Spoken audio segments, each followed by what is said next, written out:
नमस्कार, मी डॉक्टर समाधान काळे. डॉक्टर समाधान काळे या यूट्यूब चॅनलमध्ये आपले सर्वांचे स्वागत करीत आहे. आजचा विषय आहे मिक्स कप. मिक्स कप म्हणजे कोरडा खोकला आणि कपयुक्त खोकला.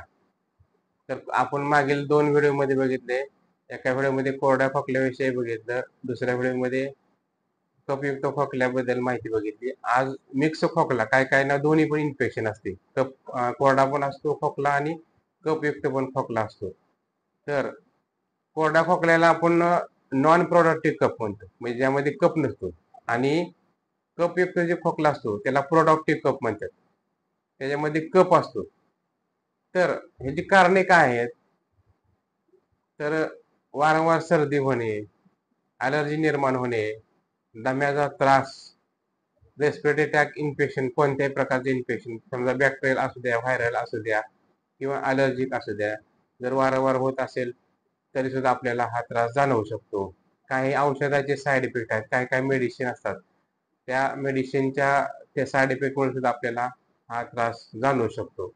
त्यानंतर श्वसन मार्गामध्ये जर सूज असेल किंवा जर्ड, GERD, जर्ड म्हणजे एक गॅस्ट्रो एसोफॅगस रिफ्लेक्स डिसीज, हा जर आजार असेल तर त्यांना सुद्धा खोकल्याचा मिक्स कपचा त्रास होऊ शकतो.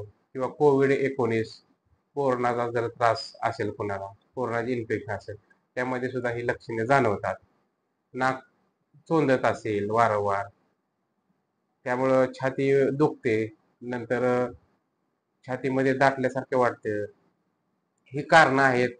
निमोनियाचा त्रास असेल किंवा व्हायरल इन्फेक्शन असेल, थकवा जाणवत असेल तरी सुद्धा आपल्याला हा त्रास जाणवतो. इम्युनिटी पॉवर आपली कमी झालेली असते. तर आता लक्षणे सांगतो.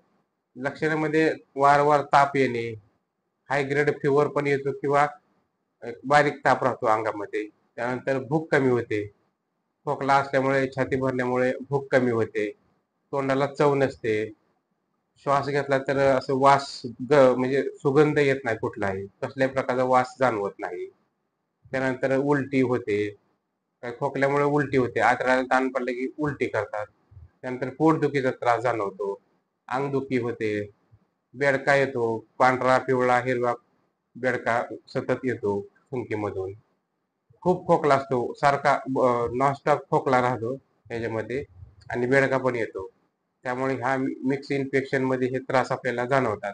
थंडी वाजते, नंतर धाप लागते, आळसपणा वाढतो, काही करू वाटत नाही, विकनेस वाढला जातो भरपूर. तर समजा 8 आठवड्यापेक्षा जर जास्त काळ जर आपल्याला असा खोकला जर असेल तर आपण CBC करणं गरजेचं आहे. आपल्या थुंकीची तपासणी करणं गरजेचं आहे, जेणेकरून आपल्याला जर बॅक्टेरियल इन्फेक्शन असेल, TB सारखे, किंवा तर आपल्याला त्याचं निदान लवकरच होईल.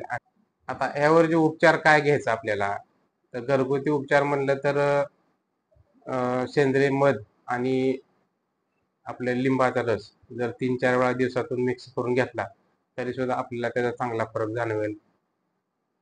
जर आडूळसा औषध जर आयुर्वेदिक वापरलं कंटिन्यू आपण 1-2-3 महिने, तरी सुद्धा आपल्याला ॲलर्जीचा, खोकल्याचा त्रास जाणवणार नाही.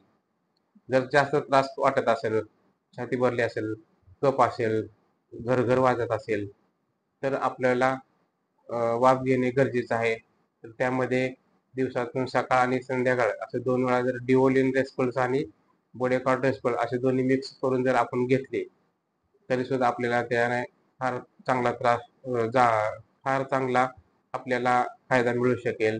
आणि आपली जर कफ असेल तर तो मोकळा व्हायला मदत मिळेल. तर आपल्याला असं जर इन्फेक्शन असेल तर तुम्हाला एक आयुर्वेदिक उपचार मी सांगितला, तर आता ॲलोपॅथिक उपचार मी तुम्हाला सांगणार आहे. तर त्याचे स्क्रीनशॉट मी तुम्हाला शेअर केलेला आहे, तरी पण सांगतो. Azee mg टॅबलेट रोज एक सकाळी जेवणानंतर घ्या. मोनोसेप O2 mg टॅबलेट सकाळ संध्याकाळ जेवणानंतर घ्या. त्यानंतर बेटनॅसॉल टॅबलेट सकाळ दुपार संध्याकाळ जेवणानंतर घ्या. त्यानंतर लिओसेट M टॅबलेट रोज रात्री झोपताना घ्या. आणि सिरप टस्क्यू DX सिरप 10 मिली सकाळ दुपार संध्याकाळ घ्या. आणि ब्रोझेडेक्स LS सिरप 10 मिली सकाळ दुपार संध्याकाळ. असे 7 दिवसाचा कोर्स करा, त्याने तुम्हाला चांगल्या प्रकारे आराम मिळेल. तुमचा दोन्ही प्रकारचा खोकला बंद होईल आणि तुम्हाला चांगला तात्काळ आराम मिळेल. जर इन्फेक्शन कव्हर होत नसेल तर मोनोसेप SB इंजेक्शन आणि डेक्झा इंजेक्शन तुम्ही 5 दिवस सकाळ संध्याकाळ घेणं गरजेचं आहे. तर एवढे आज माहिती तुम्हाला सांगितलेली आहे. कशी वाटली तुम्ही माझा व्हिडिओ शेअर करा, लाईक करा, सबस्क्राईब करा. धन्यवाद.